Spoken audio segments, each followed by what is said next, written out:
to the Fantasy Football Fanalist Podcast, presented by Fantasy Data. Here's your hosts, Billy Muzio and Bradley Stalder.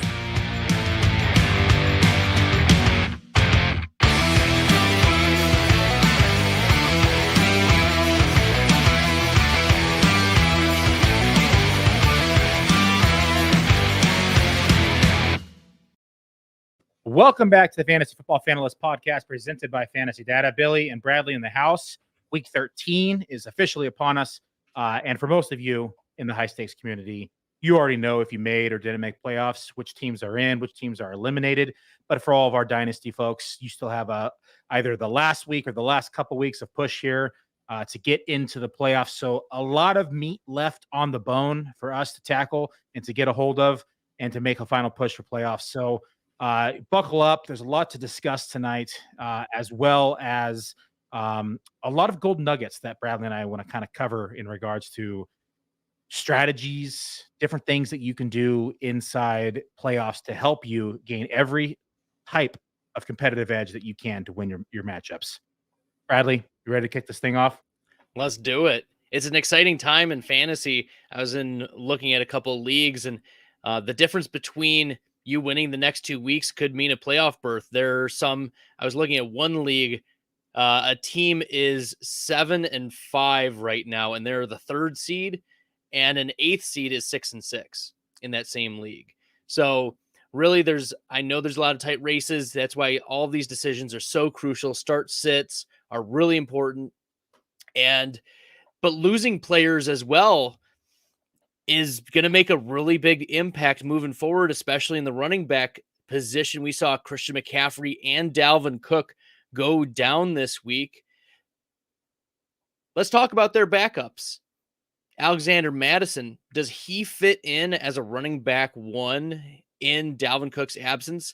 We've seen over the last couple of years him have some really high scoring games, but also some duds. So what is your outlook in this Vikings offense for the rest of the 2021 season?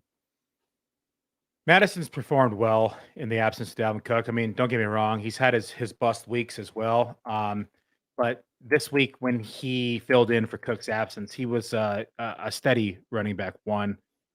We saw, week 3, he had 26 attempts, 112 yards. Week 5, 25 attempts, 113 yards. Those were 19. That's back in standard again, Bradley. I got to get back to PPR. I hate it when it does that. I hate that. I do it all the time. That was 23 fantasy points, 26 fantasy points. So he has the upside to be a top tier running back in the absence of Cook.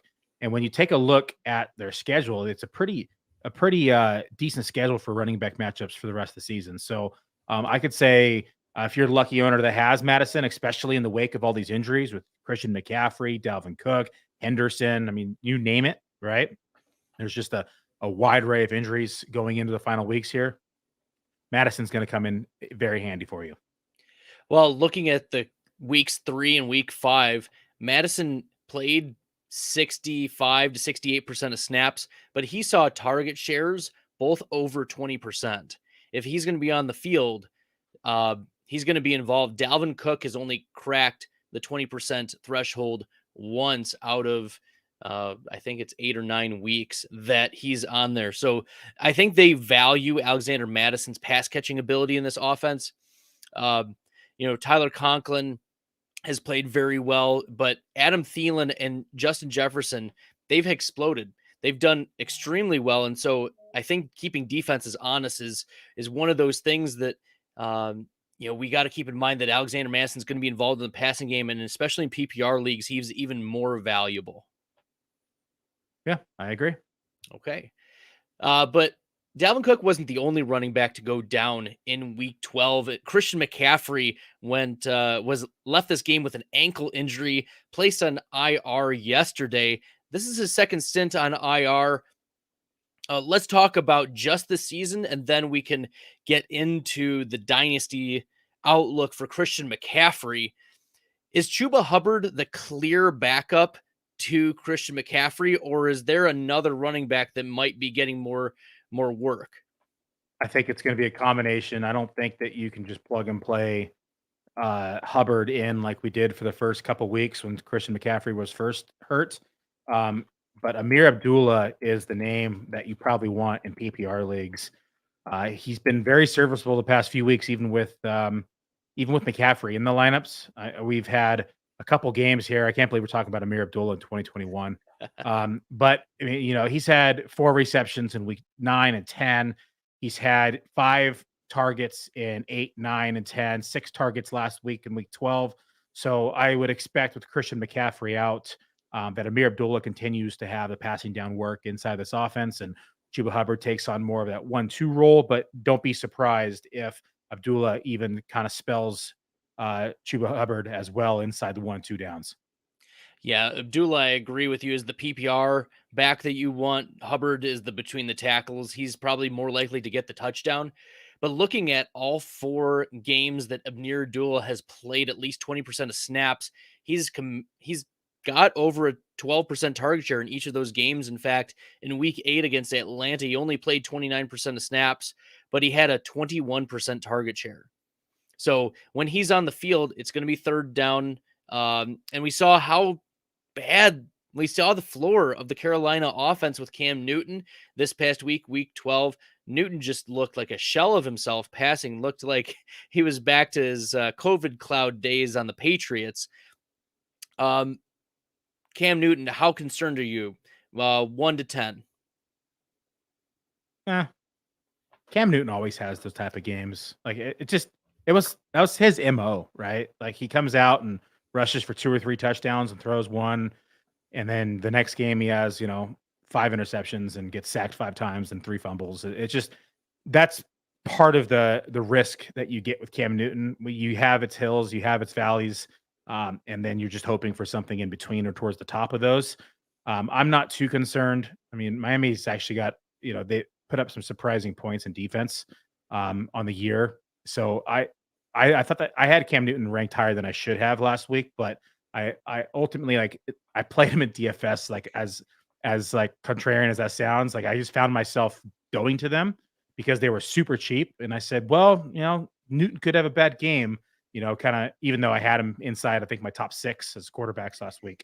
So yeah, I'm not too concerned. I mean, if we have another week like that, I'd be a little more concerned. We'll see how this week goes. Or he's on bye, but we'll see how next week goes. Yeah, week 14, hopefully you can get things right on the bye. Do you trust, or where okay, fast forward to like March, April, May. You're drafting early. You're in some of the earliest drafts for FFPC. Christian McCaffrey. The first question, are you open to drafting him? And then if you do draft him, what's the right price for Christian McCaffrey going into 2022 early in the season?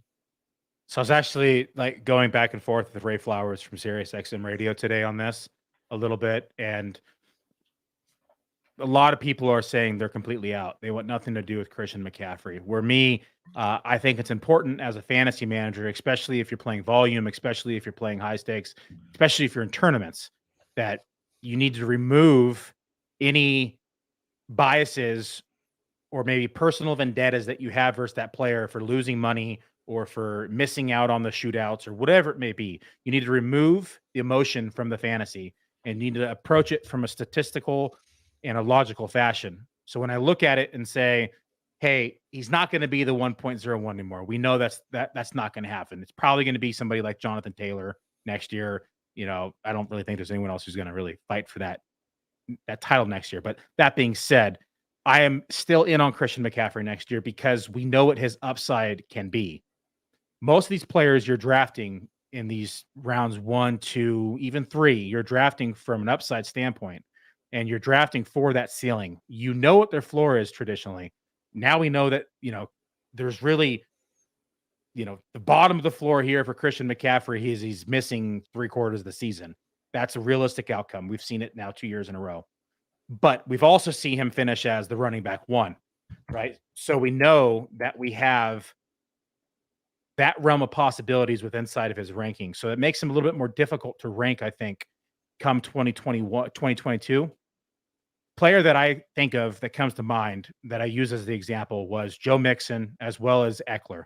Both of them very talented from a pure raw talent standpoint.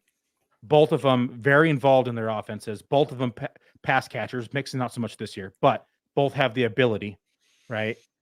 And both of them were still within the top 24 of rankings come the beginning of the year. Eckler in like February and March 2021 was just outside the top 24, but ultimately fell all the way into the first round again. Long-winded answer, but yes, I'm in on Christian McCaffrey. I think his ADP will probably be a relatively similar trajectory that of Saquon Barkley this year. That's the name that I was thinking of. So we'll kind of see him tail end of round one, probably start fading into round two, back into round one, back to round two, kind of that turn area. And anyone and everyone will take him in between that like 7th and 15th pick, probably. That's just my guess. Yeah, it's very hard to remove, that bias. And yet at the same time, like, we know exactly what Christian McCaffrey's ceiling is, and it is consistently above what Jonathan Taylor's ceiling long-term would be. Short-term, like, does Jonathan Taylor have like the individual 1 week winner? Absolutely. But, Christian McCaffrey was being a top 5 half-point PPR back without scoring touchdowns this year. And when he's on the field, like, the greatest ability is availability for sure.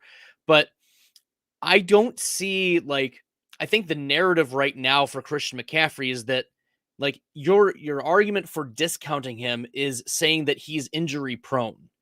If he's not injury prone, then it's silly to discount him. It's players get hurt, players get injured, we move on.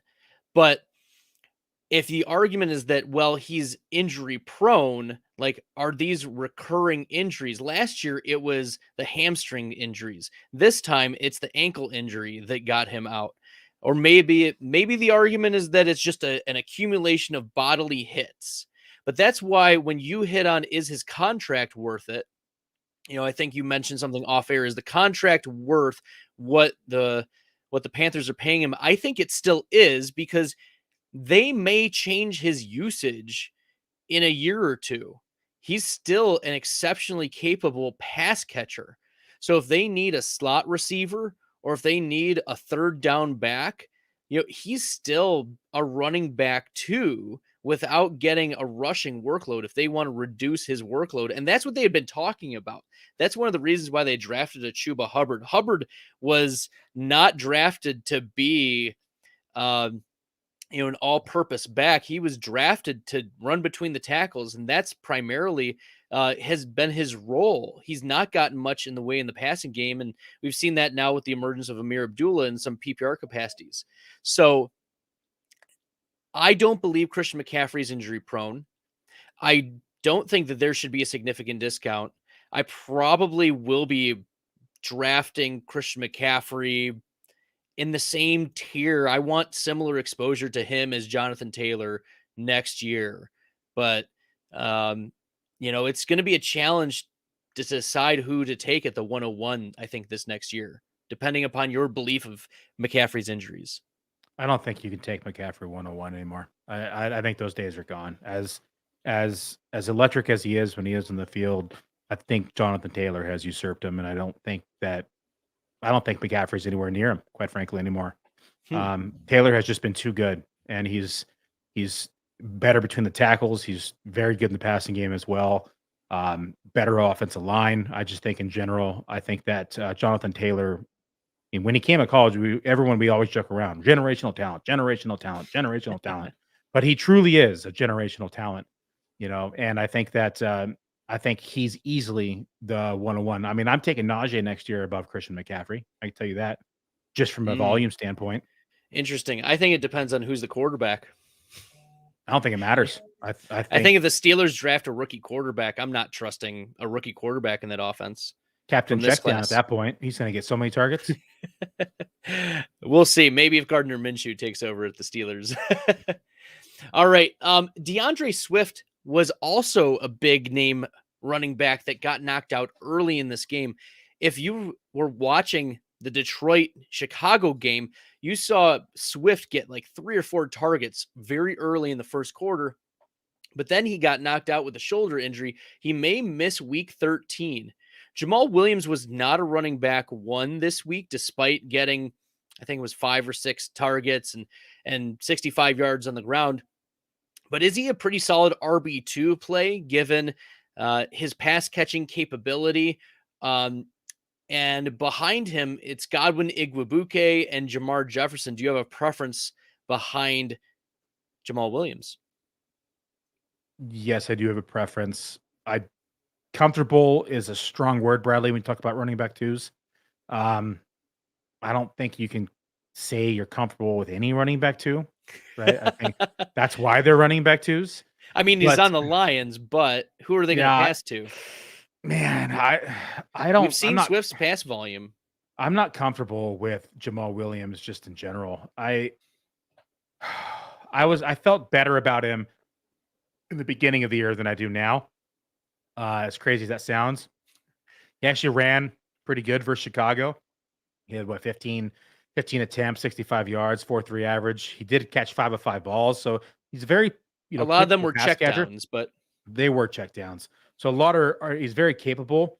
He'll definitely be the lead back in this backfield, but when you look at snap counts, it appears to be, I think Jamar Jefferson's going to be the number 2 behind him. But is it Igwebuike? Is that how you say his name? Igwebuike, yeah. Yeah, okay. Igwebuike, I definitely will be, I think, 3rd in the rotation. But I would not be surprised to see a kind of a 3-headed monster attack this ground game. But I do think that Jamal Williams will probably see the bulk of the snaps, probably anywhere between like 56 and 60%. Then we'll probably see Jamar Jefferson somewhere in that 20 to 30 range, and then probably Igwebuike in that like 10 to 15 range. See, I think Igwebuike is the most explosive of the 3. If you look at his stats, week 8, he had 3 rushes for 18 yards. Week 10 against Pittsburgh, 2 for 56. Week 12, he had a rush for 11 yards. Like, he's not being utilized almost at all, but in all of the opportunities. Yeah, but that one, I mean, that big game was one big run is all it was. All of the opportunities that he's been given, though, he's done well. And he's a converted cornerback, punt returner. And I mean, even looking at the preseason, he was getting 13-yard runs, 14-yard runs. This was a player that I wonder if the Lions want to see something a little different. Yeah, you're talking about 3rd and 4th string defenses that are cut come week 1, though. It's much different when you're facing week Godwin Igwebuike. It's much different when you're facing defenders that are, pro level talent and not practice squad talent. And so I think Igwebuike is a distant 3rd, but I would say Jamar Jefferson is easily the 2nd here. All right, your boy Deebo Samuel, get the sad music out, Billy. Oh. Deebo and Eli Mitchell are just explosive running backs on this San Francisco team, but Deebo's going to miss a couple weeks with a groin injury, thankfully not too serious. How is this target share going to split up? We saw Deebo leave, and George Kittle wasn't very involved in this game. He had a down game. Jawan Jennings, is he a player that is worth even an eyebrow raise? He's not really good. I mean, he was just kind of right place, right time last game. I think it's pretty clearly going to be Ayuk taking a step forward. Yep. George Kittle will be heavily involved in the passing game, but I think that Ayuk will probably lead the target share. When we saw Deebo absent last year, we saw Ayuk being utilized in the same fashion. That's why Ayuk had such a great rookie season. I mean, it helped that Kittle was out as well as every running back. But if I had to order it, I'm going to say Ayuk 1, Kittle 2, Mitchell 3. We've seen an uptick in usage from Mitchell over the past few weeks inside the passing game. Prior to like week 9, he had never really been used in the passing game, like 4 targets through the whole season. And week 9, Shanahan finally light bulb went off and said, "Hey, this kid can catch too." And 5 of 5 targets, 43 yards. And then, week 10, he had 0, but then he comes back in week 12 because he was out week 11. Week 12, he comes back and 6 targets, 5 catches, 35 yards. So I would not be surprised to see Mitchell utilized more in the passing game, more of the downfield and screens for Ayuk like we would see for Deebo. Probably they're going to center the offense probably around Ayuk here. Yeah, I think Mitchell more than Ayuk. Mitchell's, 27 carries 2 games in a row. Ayuk, that type of volume is just, that's Derrick Henry volume. And, insert Elijah Mitchell top 10 running back every week moving forward while Deebo's out. Because if you're getting 20 plus carries as well as 5 targets, like game over. In an offense that works, like the 49ers they're not a broken offense. They're moving the ball down the field pretty well. So they're going to be in scoring position. And I think there's 1 to 2 touchdown upside for Eli Mitchell in every game. Yep. Yeah. And the just pure targets, I probably leads that, but I think that Mitchell's going to surprise people even more so the next few weeks. All right, Billy, let's talk about another pass catcher running back. I think I'll give you the honors so you can tee it up here. Story time, Billy. Oh yeah. Here we go. So Bradley texted me on Saturday night saying that he had Hilliard ranked as his running back 3 for week 12. I laughed some more. I made fun of him. I laughed again. But what did I move him down to? I moved him down to running back 20 because consensus. You ended up moving him. But nonetheless, the process, you said he's going to be a top 3 running back. Didn't finish into the top 3, but he was closer to 3 than he was to 20, whatever it was. He finished as running back 11 and half PPR leagues. And so I want to give Bradley hats off for calling Hilliard. I think I only had him ranked as like running back 30 for the week. It wasn't the way we thought he was going to get there, but nonetheless, he got there. But the question is, how do we think this backfield shakes out after the bye? I think there's I don't see a way that the Tennessee Titans can move away from Hilliard unless he continues to fumble. Like that was a concern, his fumbling, and he was ineffective for the first couple rushes, and then he broke off the big 68-yard run later on in the game. But he started to run a little better, but I think he's streaky. He's not built to be, this rough and tumble running back. Dontrell Hilliard is he's 5'11", 202, but he's a pass catching profile. This is a player who, we thought Deonta Foreman would get the majority of the rushes, but looking at week 12, he did. Foreman did, but Hilliard got 31%. That's kind of how I projected it out. But, we've got 2 fullbacks now, Blessingame and Torrey Carter, who are also getting snaps in this backfield. I expected a higher target share from Dontrell Hilliard, especially given the game script, because that's where I was projecting. I was like, he's got to fit in between 17 and 22% target share. He only finished with 9.5, but it was a split snaps. Hilliard did have more targets, but he's a dynamic player, and I don't see how Tennessee can move away from him. Like he's such an upgrade from Adrian Peterson. Both are. So many people are upgrades over Adrian Peterson. You're like, Bradley, that doesn't mean much. Yeah, a snail is upgrade from Adrian Peterson. Poor Adrian Peterson. Rewatch that tape again. Hilliard had a little bit more pep in his step, but Foreman looked to be the better back. Foreman's good. Foreman's all around ran harder, ran tougher. I think a little bit better vision all around. Foreman looked to be the back that they should have just given the rock to, quite frankly, 20 plus times. And they gave it to him 19 times, but we said Hilliard 12. But I think I agree. Hilliard should be used in the passing game more than he was last week. He only got, 2 targets? It was 9.5 share, so not much. Yeah, 2 targets, 1 reception, 2 yards. It was nothing pretty much. But he saw 12 on the ground. So personally, Foreman needs to be hand of the rock over and over again. I think he's the better back. I think that they started seeing that as the game progressed, even after the Hilliard long run. Foreman had a long run himself. But I think Foreman just fits this team better, kind of fits that Derrick Henry role better as well.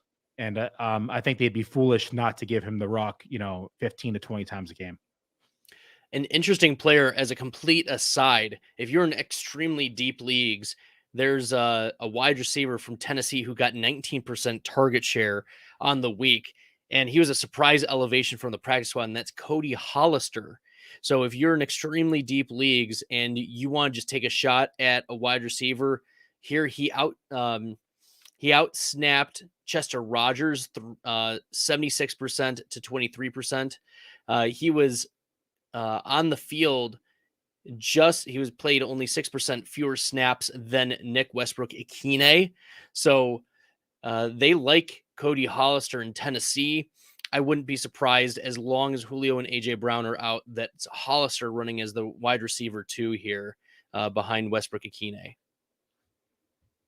Okay. Matt Breida. We'll keep on the running back train here, Billy. Zach Moss was inactive, and there were some talking heads before this game saying Zach Moss might be inactive. We saw how Breida was effective in week 11, and once Moss was ruled inactive, I moved Breida up from like running back 50 or 60 up to running back, I think it was 34. And then consensus sputtered out at about 41, but you moved him up to running back 23. You really hit on Breida, who finishes the running back 17. How much optimism can you have for Breida, given the Buffalo offense doesn't really involve the running back in a great volume, either pass catching or rushing? Like, what kind of confidence do you have in him moving forward, splitting with Singletary? Confidence is tough, but he's clearly the better back in this backfield. It looked like he ran the wrong way on a screen pass, but then re-looking at that tape, it looks like that Josh Allen actually messed up, and it was supposed to go the other way. But then Breida was benched because of it, and then that's when we started seeing Singletary, get the bulk of the snaps.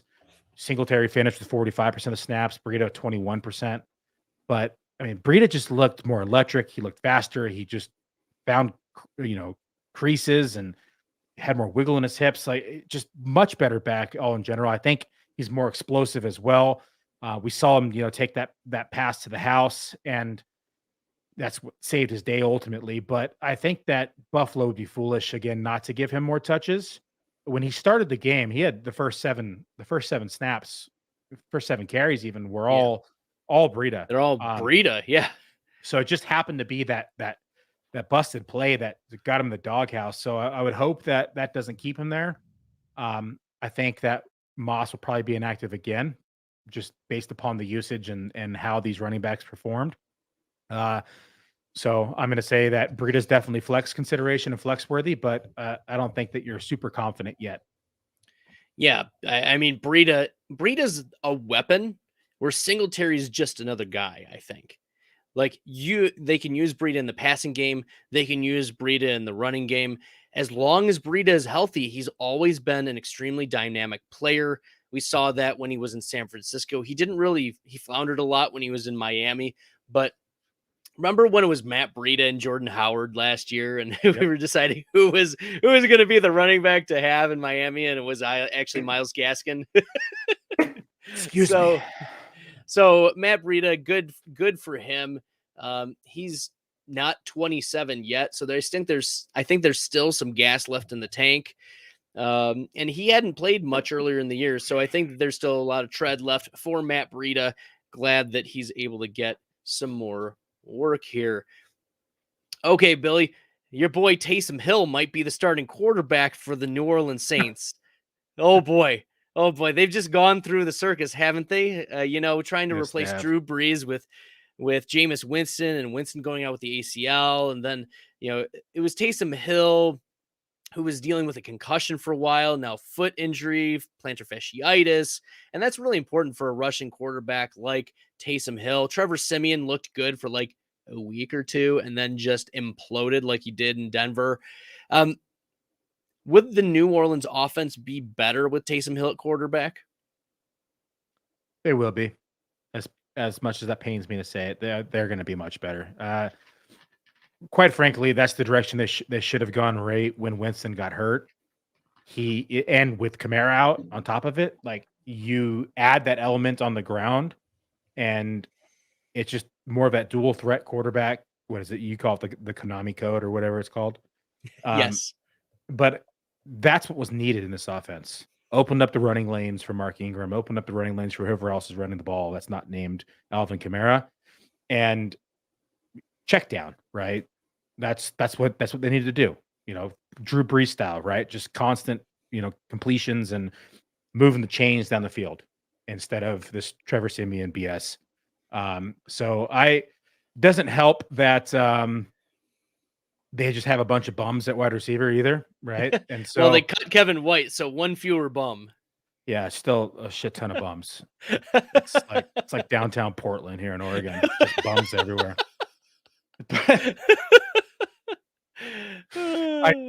They probably are signing them off the street. So yeah, they are signing them off the street. But I think Taysom Hill will make this offense better, and for fantasy purposes, quite frankly, and I hate to say it, but quite frankly, he could have a major impact down the stretch and be a league winner.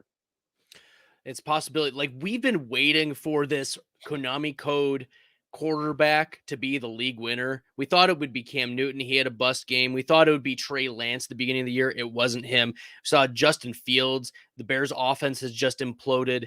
Like we just can't get a break when it comes to quarterback. Maybe Taysom Hill is going to be the answer to our prayers. Ooh, how did that sound? I'm okay with it this year. Okay. I don't own much Kamara. Well, we'll move from one offense that's really struggled to another, and that's the Seattle Seahawks offense. Going into their last drive, the Washington football team had outplayed the Seattle Seahawks 65, I think it was at least 65, to 35. You can't win games if you're only playing 35 plays and the other team has almost double. Can you start Tyler Lockett or DK Metcalf? And you kind of have to, especially with the buys this week and injuries. I don't think you have many options outside that are better. But if you Kendrick Bourne or DK Metcalf, man, as good as Bourne's been playing, you can't put him in your lineup over DK Metcalf. The minute you do that, DK Metcalf's going to throw up a 40 burger and you're going to lose. It's just that's the way fantasy works, right? And I hate to be the guy that says play your studs, but I mean DK Metcalf has the potential to put up 40 points in any given week. Bourne, not so much, right? Bourne's ceiling is 20. Bourne's ceiling was last week. That's what it was. 2 touchdowns, two touchdowns, and yeah, that's the ceiling for Bourne. Bourne has a knack for the end zone, but he's not going to put up 170 yards and 2 touchdowns, right? That's the level that you can expect from DK Metcalf on a big week. So if I'm, regardless of what spot I'm in, if I'm especially in high stakes and you're going for tournament and you're going for points, you're playing DK Metcalf every week. You can't do otherwise. Okay, but positional scarcity, Russell Wilson, is he droppable in one quarterback leagues? You can pivot from Russell Wilson pretty confidently. Washington was the worst defense for giving up points. I mean, I guess the best, however you want to think about it. They give up the most points to quarterbacks for fantasy, and Russ had the output. Taysom Hill, maybe.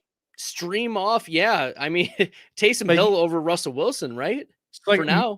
My mind defaults to the tournament, right? When people drop in week 11, everybody starts getting locked, right? There's no free agents. If you drop them, you can't pick them up. They're locked to the end of the season after week 11. So when you start looking at quarterbacks, people pick them up and drop them every week just to create more scarcity. You can't drop someone like Wilson. But if you're in a 1 quarterback home league and you have somebody I don't know, Joe Burrow, right? You'd start Joe Burrow. You're starting Joe Burrow. Yeah, right. Even though you drafted, Wilson Russ higher, doesn't matter. Russ isn't playing to that level right now. Mm-hmm. So, I mean, I talked about this a couple weeks ago. I had concerns with him coming back from that finger injury, about him having accuracy issues, and we're seeing it. But and Pete Carroll is really throwing him under the bus too after these press conferences. He's really saying, in all the few words, that Russ is the problem. I put a Twitter poll out, and I was like, "Is Russell Wilson the quarterback in Seattle in 2022?" And the poll right now is at, why aren't you loading here? Okay. The poll is at 75% no, 25% yes. Do you think that's about right? 25% what are the numbers chance again? 25% chance that he returns to Seattle. I don't know what his contract is. You're asking me questions I'm not prepared for, Bradley. That's okay. I'll stall anyways. Yeah, stall for me. Let me find his contract. I mean, as I was saying, Pete Carroll was throwing him under the bus. He's saying Russ is the problem, but it looks hold like up. Russell Wilson contract, dead cap hit 2022. Yeah, no, he's going to be on the Seahawks. Even if he's traded? Yeah, there's going to have to be a lot of finagling. I mean, it's a dead cap hit of $26 million next year. I mean, anything is possible. Anything's possible, but that's a big number. Okay, who's more likely to leave, Aaron Rodgers or Russell Wilson? Didn't Rodgers agree for 2 years to get free? I mean, it's not official yet. Nothing is official yet. I thought it was official. I don't know. I haven't. Off season is when I start really digging into contracts. Helps me with my projections, but I have not looked into contracts right now. Okay. All right. Well, we talked about Russell Wilson, and we'd start Joe Burrow over Wilson moving forward. We'll stay in the Cincinnati offense. Jamar Chase has been pretty pedestrian lately. I mean, you're still starting him, regardless of where you drafted him. But do you believe in T. Higgins' output this week 12? He hadn't been scoring touchdowns for a while. His target share had been pretty close to Jamar Chase's, but just wasn't scoring. Is this the get-right game that T. Higgins needed to be back on the fantasy radar? Was definitely the get-right game. Didn't see it. I mean, he actually played fewer snaps than Jamar Chase and Tyler Boyd. So he saw 43% of 43 snaps, 63% of them, where Tyler Boyd and Chase each saw 76.5%, 52 snaps each.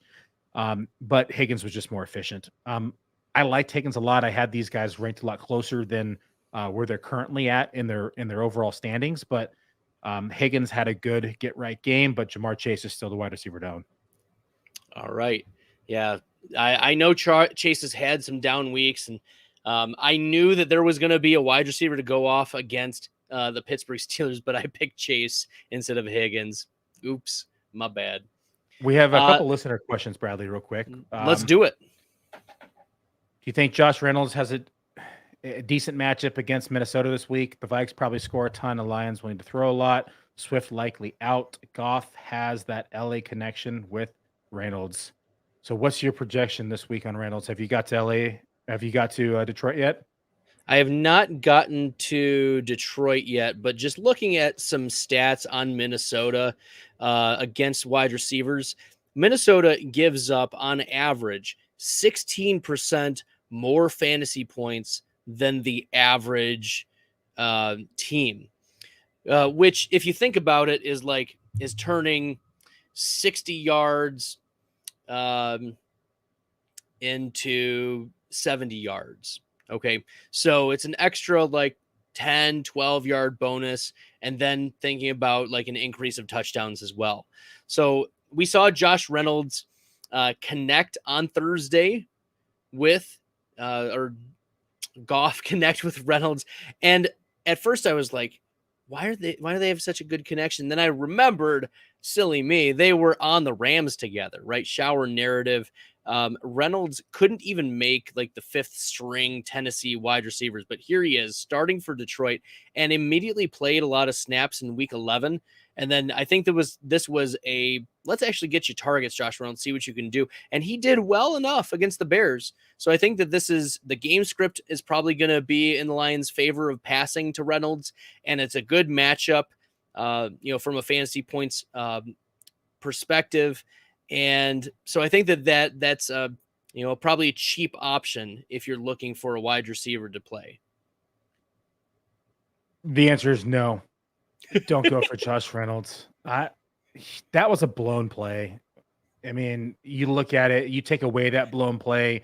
He was 2 catches, 5 yards, and two catches on 4 targets for 30 yards. That is a horrible game. That was a blown coverage. I'm not having faith in Reynolds. Every week we see this, like one Detroit Lion has a good week in the passing game. The next week it's somebody else. The next week it's somebody else. You're not going to get any consistency from this passing game unless your name is DeAndre Swift, who's injured, or it's TJ Hawkinson, who even has up and down weeks in this offense. So I think that I would stray away from any of these pass catchers this week.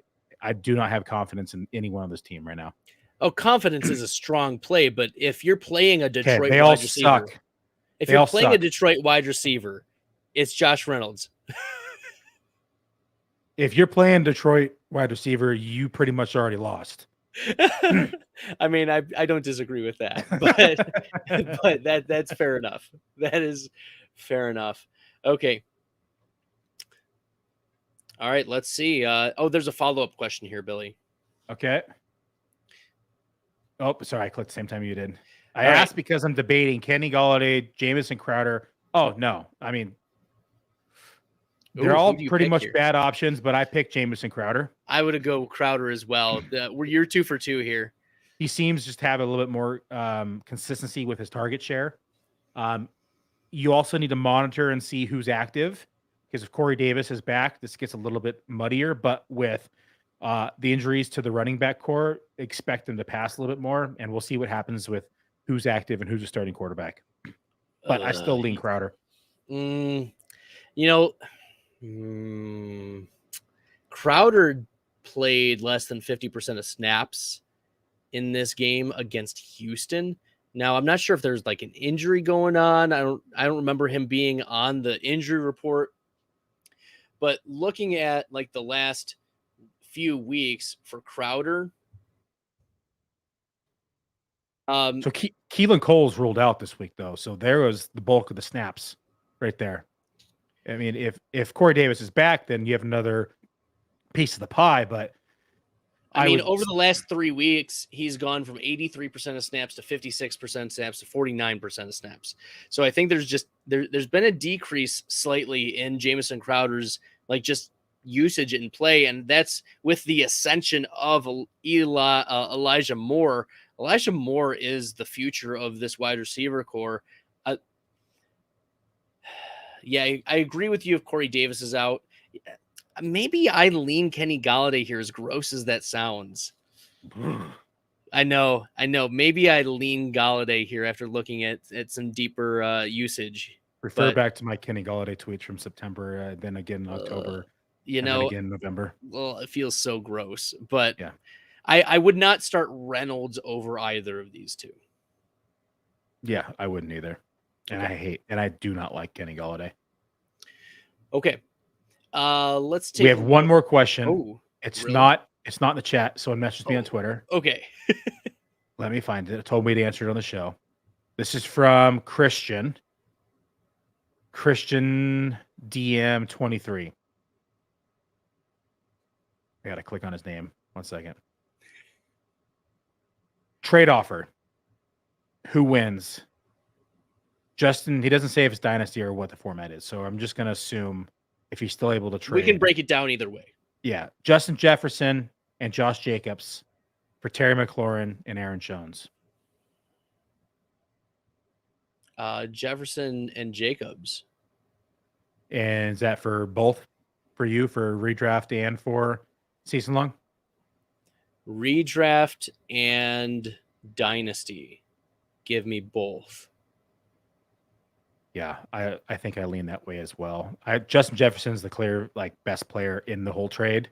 He is. And I think Josh Jacobs, I think the Raiders are they'll have good days and bad days. And on the good days, Josh Jacobs is a top 7 running back on the week. And on his bad days, he's a 0.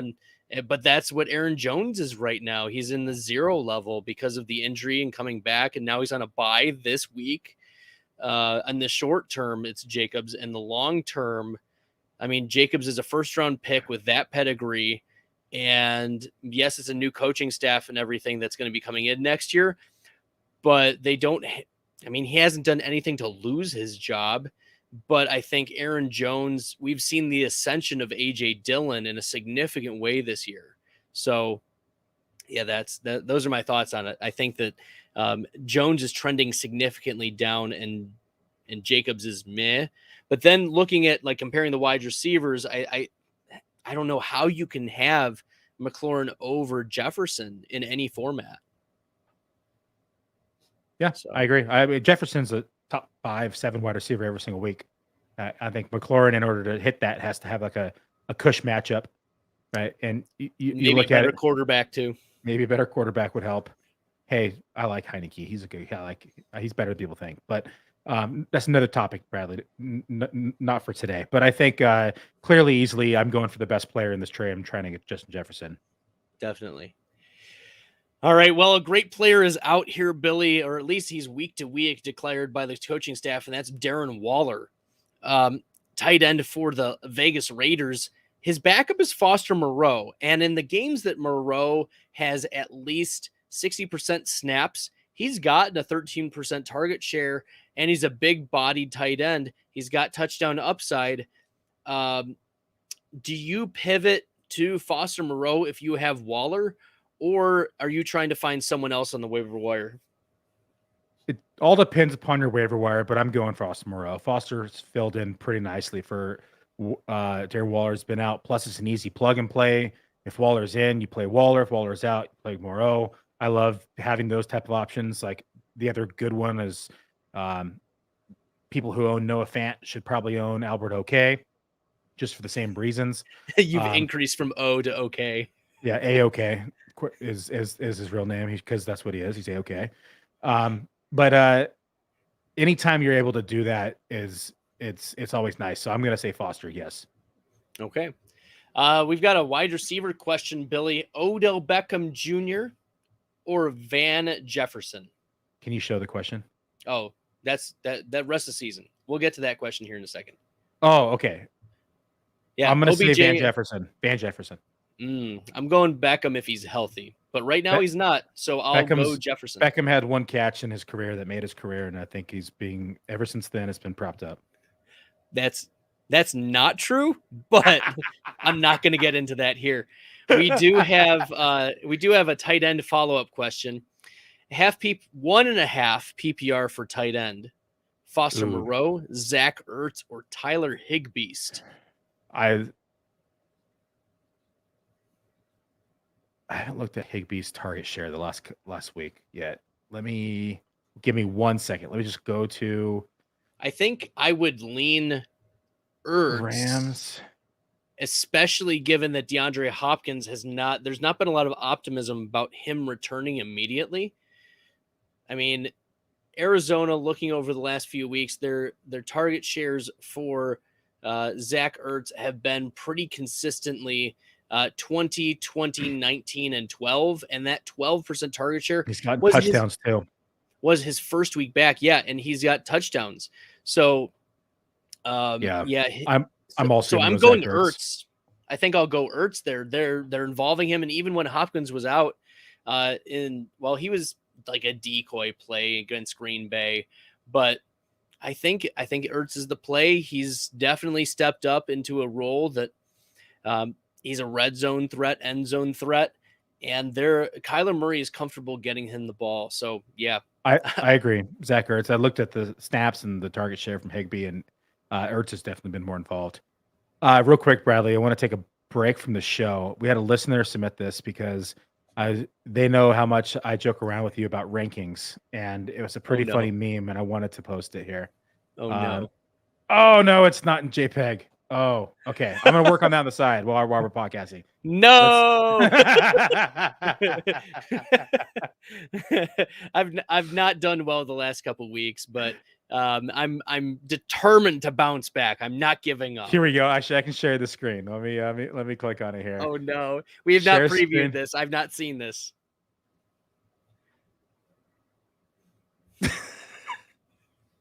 So the joke was I have never let Bradley.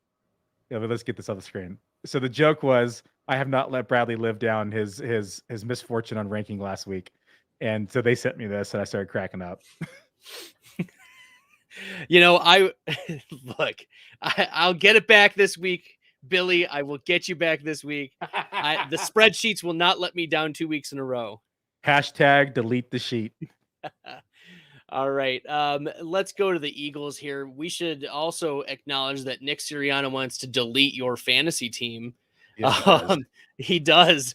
I mean, Jalen Hurts, he hurt his ankle in this, but the usages are just ridiculous. Like, you got to get your playmakers involved. Miles Sanders, Jalen Reagor needs to get Devonta Smith. Most importantly, Dallas Goedert, put up a dud. Nobody showed up for the Eagles this week. Are you just gonna have to roll with the punches here in this Eagles offense if you've got Sanders, Goddard, Hurts, Devonta Smith? God, yeah. Smith's the only one you can really trust right now in that offense. Or Hurts, of course, but yeah, Goddard's been up and down too these last few weeks. But I mean, you're plugging him in. You have to. He would ascend, though. That's the thing, is you thought he would ascend to be like this generational, the Travis Kelce level of involvement when Zach Ertz was traded to Arizona, but that's just not been the case. Do you think there's something else happening? Yeah, Nick Sirianni hates your fantasy team, and that's what happens. All right, Cordarrelle Patterson, league winner, Cordarrelle Patterson, my boy, Magic Cord. He only had 3 targets last week, but he had over 100 rushes. Will he be used more as a running back moving forward? At the beginning of the season, it was like 6, 7, 8, 5 targets a game. Mike Davis out-targeted him in this first game back off of injury. Patterson's, an explosive play waiting to happen, but what is his usage going to be like? Is it going to be more rushing, or is this just a down game in the receiving? It's funny because they eased Patterson back in. If you look at it, his snap share was under 50%. He only played 29 snaps, just all of them were touchdowns. It's just, he's super efficient. But I think I would expect to see him work back in. It was clear and obvious that he was healthy and that he was comfortable in the field. I made the mistake of benching him in one because I was concerned about the ankle, and I played Melvin Gordon in a revenge game. And that didn't work out, as we know, and I ended up losing because of the point difference, which was also the difference in getting me into the playoffs for a shootout. Heartbreak. So heartbreak, but it was all my fault. So I take that. I'll take the L like a man. And but I think Cordarrelle Patterson probably starts seeing more involvement in the passing game on his next game back because he only played 29 snaps. We'll probably see that closer to 50 next game, and probably be in that 65 to 75% target share, snap share. All right. Well, we've got a couple more items on the docket. Billy, Jalen Waddle. Let's talk about rookie Jalen Waddle. I was worried about his profile coming out. I was also worried about the target share distribution. At the beginning of the year, Will Fuller was there. Devontae Parker was there. Preston Williams was also there. Not that Preston Williams was going to alpha his way over Jalen Waddle, but any percent taken out of that pie is anything. But Waddle's target shares, he's had 22, 27, 27, 20, 30, 25, 26, 32% target share, 32% target share against Carolina, played 74% of snaps. Is he, aside from Jamar Chase, rookie of the year? Yeah, I think Chase easily. Because Chase is on a winning team, right? No, not just that. Chase has how many touchdowns does Chase have? Like a poop ton.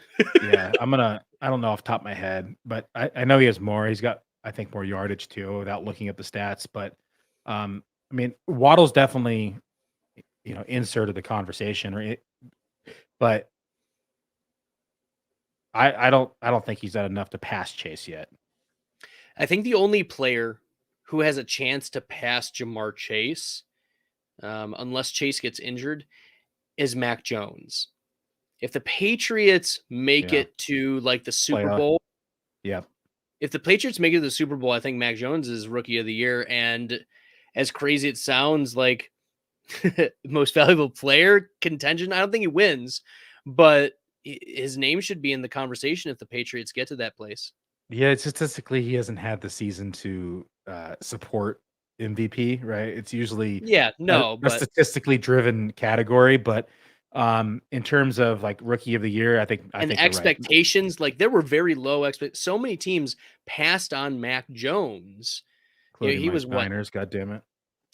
Look, imagine if Mac Jones was the one throwing those accurate passes to Kittle and Deebo. What I say in the offseason, Mac Jones fits the Niner scheme.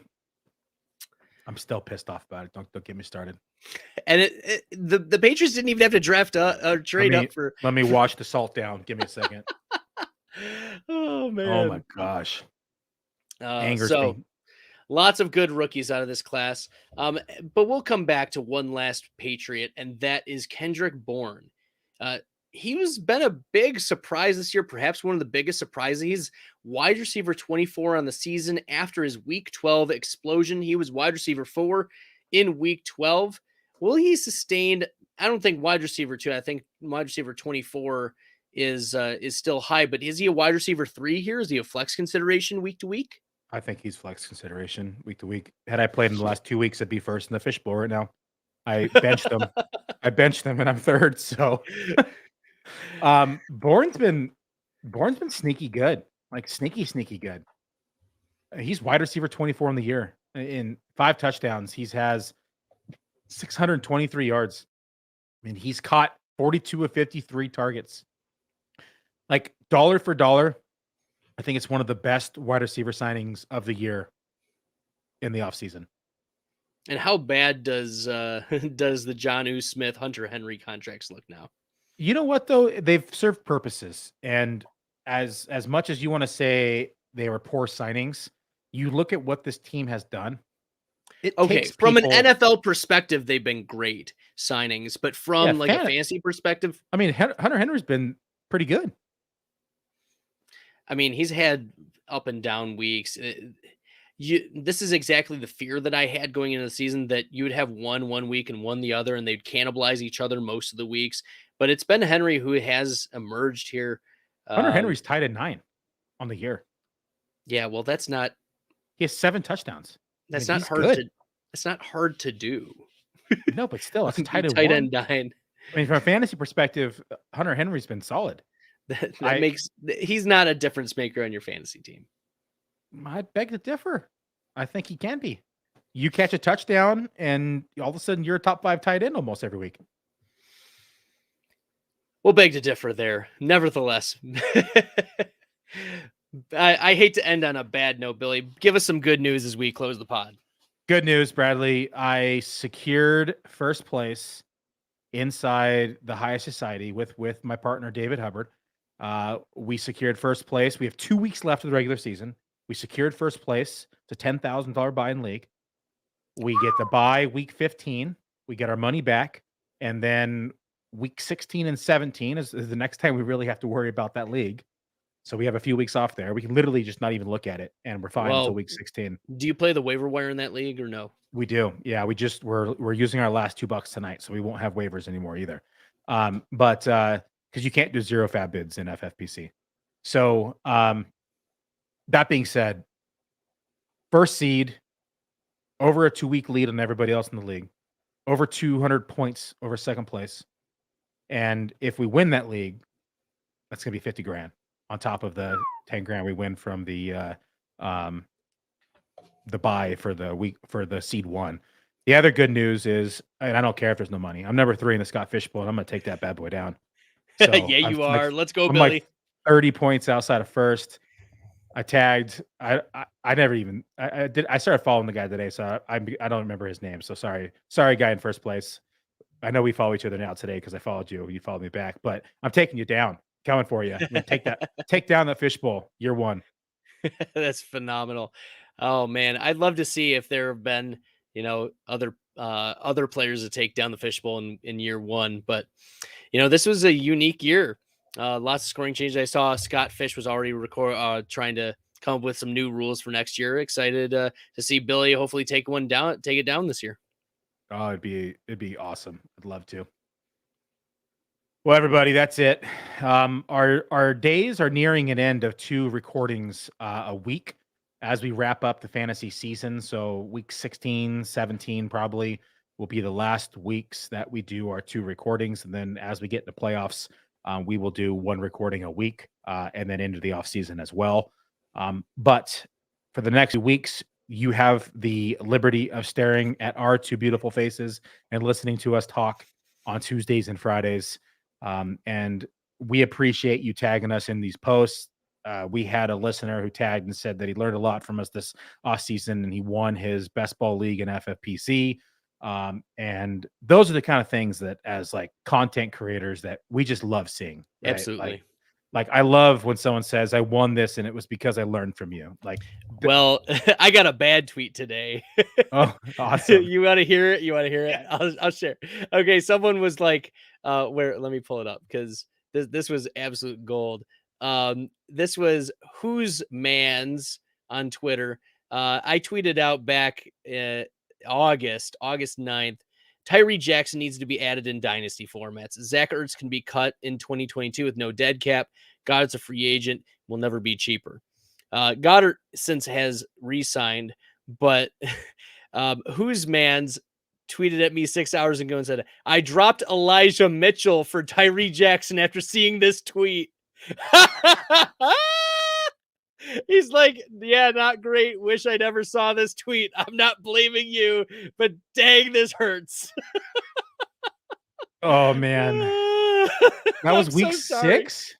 No, this was way back. This was 8-9. So this was August. Oh, it was like week 1. Oh no, that's preseason. This was like preseason. This was this was a preseason tweet here. Woo. That hurts. And I tweeted back at him and I said, look, I was very high on Elijah Mitchell pre-draft, but when he joined the 49ers, like Trey Sermon was running ahead of him until he wasn't. So, oops. Yeah, it's so hard to drop a running back for like a tight end, especially in Dynasty, right? And I don't know with your scoring, but if it was tight end premium, even then, like it's a running back still, right? Like you have to look at your roster, and if you got like 6 or 7 bench spots or even 10 bench spots, like you can't take dart throws like that. You know, you drafted Eli Mitchell to be, in the 3rd round or 2nd round of your rookie draft. You got to keep him. I almost forgot, Bradley. So we got like 3 minutes. Let's power through this. Okay. Give me 2 league-winning tips to give you a competitive edge down the stretch and in playoffs. 2 league-winning tips. Competitive edges. I think matchups are really important. Looking at recent matchups. So how have teams done?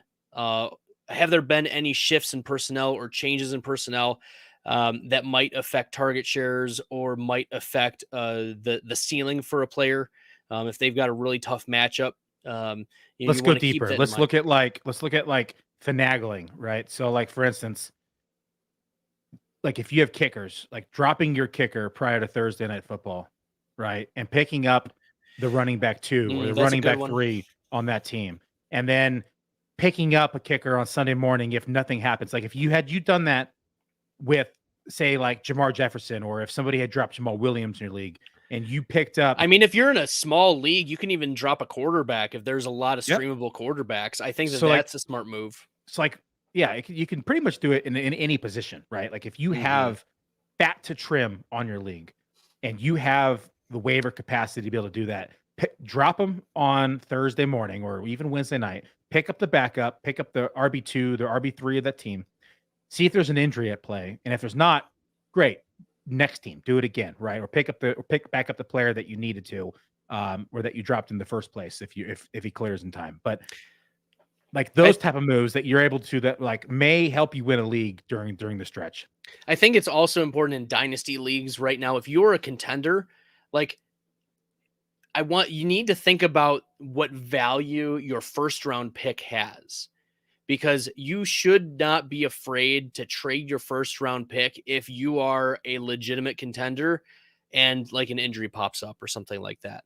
Like you don't want to lose the chip and then still have like a back end first round pick anyways, because that replacement player is going to probably be more valuable than, like, I did a study a year and a half ago, almost 2 years ago, on the hit rates of first round rookies picked, and the like after like the 1.03 one, there's like a 50% chance hit rate that they're like a usable fantasy asset, year over year. Like from 1.04 to like 1.07 or 8, it's like 50% chance. And then after like the 1.07 or 8, it goes down to like 30% chance that this player is good, based on like the average draft positions. So you need to understand the value of your first round pick to be able to trade for it. Like you may get more value and some other non-contender is going to value getting younger and getting draft picks. So be it like, know your league and know which players like you're targeting. So like maybe like a third round pick, see if a third round pick can get you a Kendrick Bourne, maybe. I don't know if that's too cheap, but I don't know. I got one more for you, and this one's courtesy of my draft partner, Dave Hubbard. Bench players in order to help a team that's maybe trying to make the race win. And now this is not collusion because you don't know this player, right? So you're starting your less than studs because you've already locked in as 1 seed or 2 seed. You bench your less than studs, play somebody else. They get in. A team that now has a better team is out because they either lost the week or now records tied or whatever it may be. Sometimes it's better to lose and help a team get through that has a worse team than somebody who's already in playoffs. So again, make sure it's not, check your league rules because that's fine line. It's almost sketchy, but at the same Billy's time, offering sketchy advice here, everybody. at the same time, we do everything we can to win, right? And if that means that I have a better chance of winning against a particular team, if that means I have to lose in order for a better team to not make the playoffs that is below me, I'm going to do it. 100%. So Billy's offering sketchy advice. I'm just saying F them picks. No, I mean it's if it's not inside your, like if it's inside your league rules that you have to start your best players, which is bullshit because that's completely like negotiable and debatable, right? I think there's a range of outcomes when it comes to something like that. Like for me, like if I knew that, hey, I already have seed 1 and 2 locked up. The 6th seed is a battle between 3 teams. The guy currently in 6th has the best team. He's facing someone who is like seed 2 or 3, who's slotted to lose. If I'm facing seed 7, seed 8, and it won't affect the way that I'm seeded, I have no problem starting Gage over Justin Jefferson.